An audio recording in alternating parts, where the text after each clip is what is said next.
Hey everybody, welcome back to the channel. And in this video, I'm going to answer a question that was recently asked to me. And that question was, hey Mike, how come you haven't done any videos at all on Navy Federal? So I'm going to answer that question, and there's a lot of reasons that I haven't. I won't touch on them all in this video because I want to keep the video short. But the first reason is, to me, too many people were already covering Navy Federal, and I did my own research on Navy Federal. And full disclosure, I do not have a Navy Federal account. I've dealt with many banks, many credit unions. I've even done videos on non-for-profits where you can get access to capital, because to me, that's what's important, getting you to access to capital, and then hopefully you leverage that capital to enhance your professional and personal life. But I digress.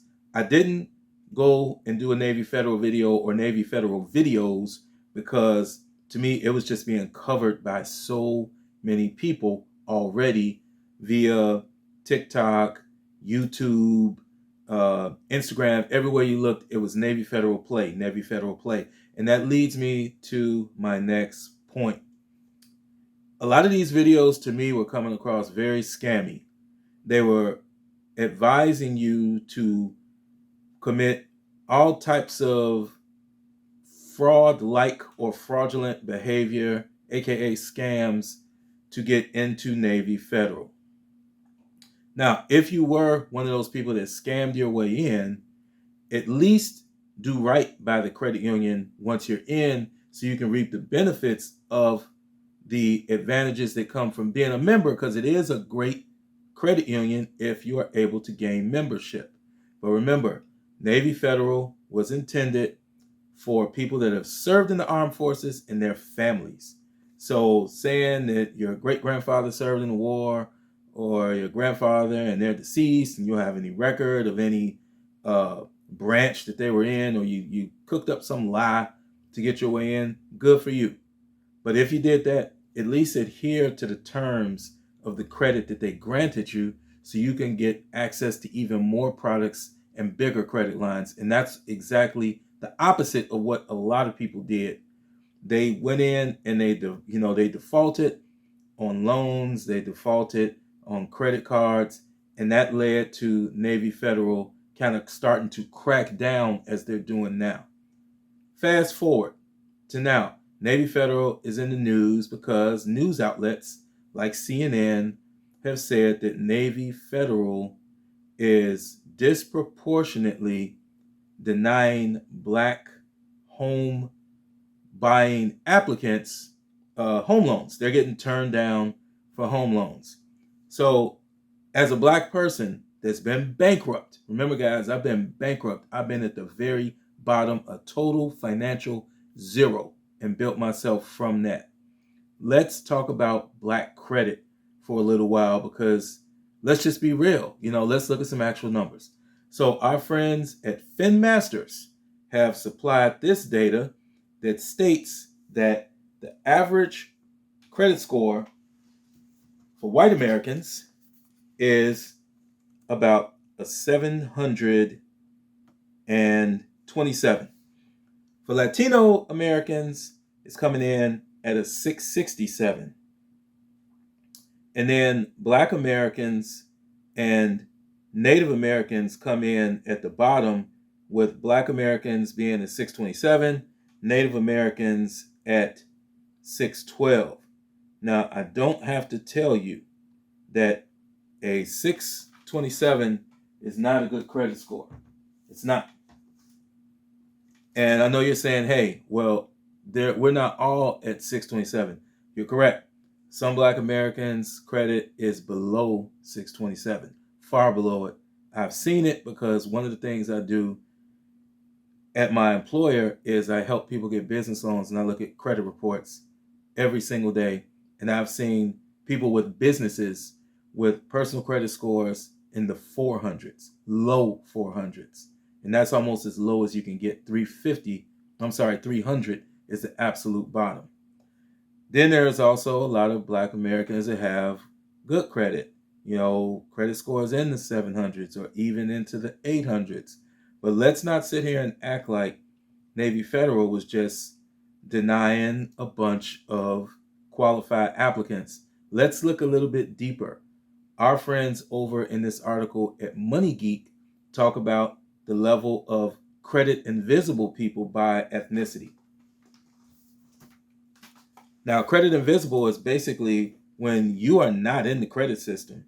And according to this data from 2022, white Americans have a percentage of 9% of credit invisible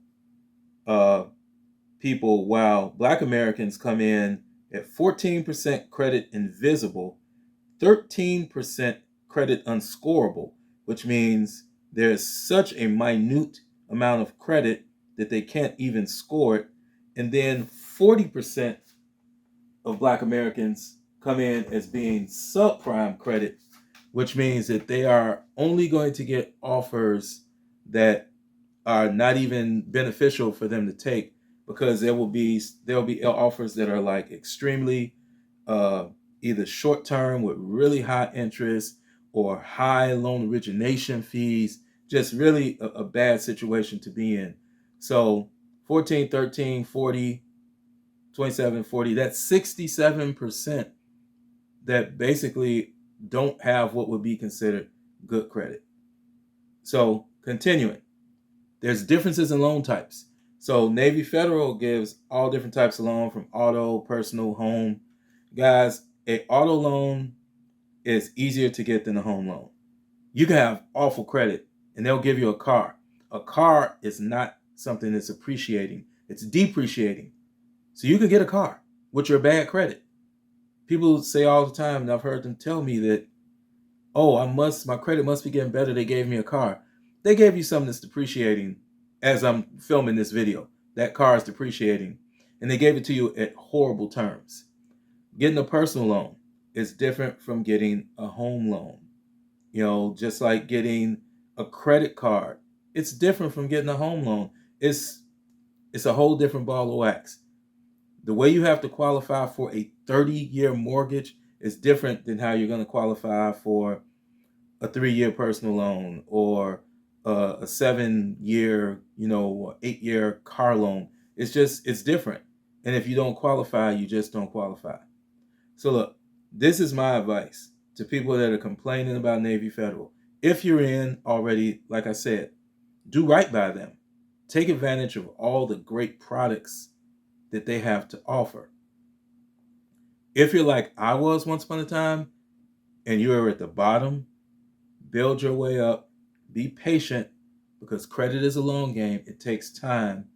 Don't try to cheat your way to the top, because it never seems to really work long term. And once you do achieve having great credit, you can pretty much go anywhere, including Navy Federal, if you're eligible to be a member there.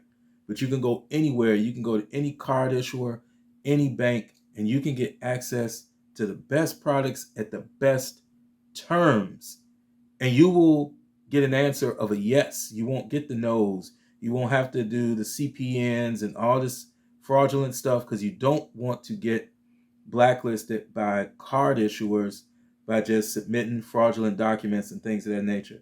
If you just get your credit correct, get it right, and then become financially disciplined so you can leverage the credit to enhance your personal and professional life, you'll find that will make you a lot easier. You'll rest easier at night, and you'll see your wealth bar ascend.